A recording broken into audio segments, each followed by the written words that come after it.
সবাইকে আসসালামু আলাইকুম। উৎকর্ষ নিউজ আপডেটে সবাইকে স্বাগত জানাচ্ছি। আমি আপনাদের সাথে আছি মোহাম্মদ আল আমিন, লেখক উৎকর্ষ জিকে। আজকের পত্রিকা থেকে প্রধান প্রধান সংবাদ শিরোনাম এবং বিস্তারিত জেনে নিব। যেই বিষয়গুলো যে কোনো চাকরি পরীক্ষার জন্য খুবই গুরুত্বপূর্ণ। তাহলে চলেন দেখা যাক আজকের পত্রিকার প্রধান প্রধান সংবাদ শিরোনাম। ইউক্রেন শান্তি সম্মেলনে ঘোষণাপত্রে স্বাক্ষর করেনি যে দেশগুলো: ভারত, ব্রাজিল ও সৌদি আরব।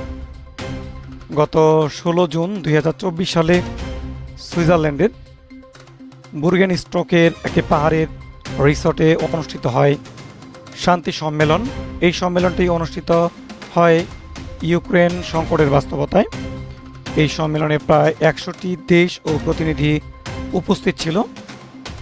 আর ইউক্রেন সংকটের জন্য একটি ঘোষণাপত্রে স্বাক্ষর করেছে মোট 80টি দেশ, কিন্তু তার মধ্যে ভারত, ব্রাজিল ও সৌদি আরব এই ঘোষণাপত্রে স্বাক্ষর করেনি।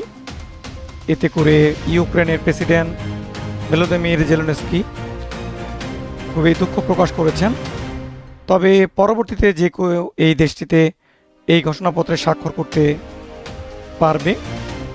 আর এই সম্মেলনে রাশিয়াকে আমন্ত্রণ জানানো হয়নি, কিন্তু চীনকে আমন্ত্রণ জানানো হয়েছিল।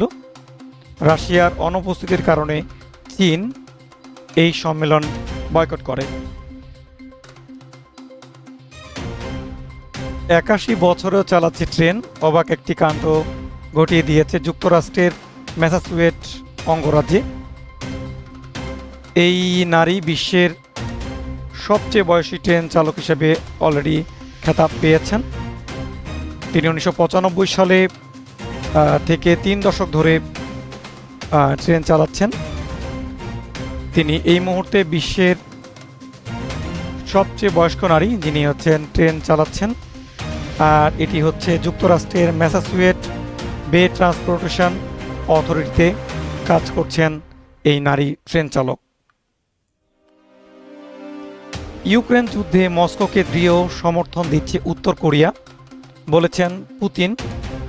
উত্তর কোরিয়া হচ্ছে পৃথিবীর নিভৃতকামী একটি কমিউনিস্ট রাষ্ট্র। উত্তর কোরিয়ার বর্তমান প্রেসিডেন্ট কিম জন উন, তিনি ইউক্রেন সংকটে রাশিয়াকে সমর্থন দিয়েছেন। বর্তমান রাশিয়ার প্রেসিডেন্ট ভ্লাদিমির পুতিন উত্তর কোরিয়া সফর করছেন। 2000 সালের পর এই প্রথম রাশিয়ার প্রেসিডেন্ট ভ্লাদিমির পুতিন উত্তর কোরিয়া সফর করলেন। ইতিমধ্যে উত্তর কোরিয়ার সরকারি সংবাদ মাধ্যম KCNA একটি ঘোষণাপত্র প্রকাশ করেছে। সেখানে ইউক্রেন যুদ্ধে মস্কোকে দৃঢ় সমর্থন দেওয়ার কথা বলেছে উত্তর কোরিয়া।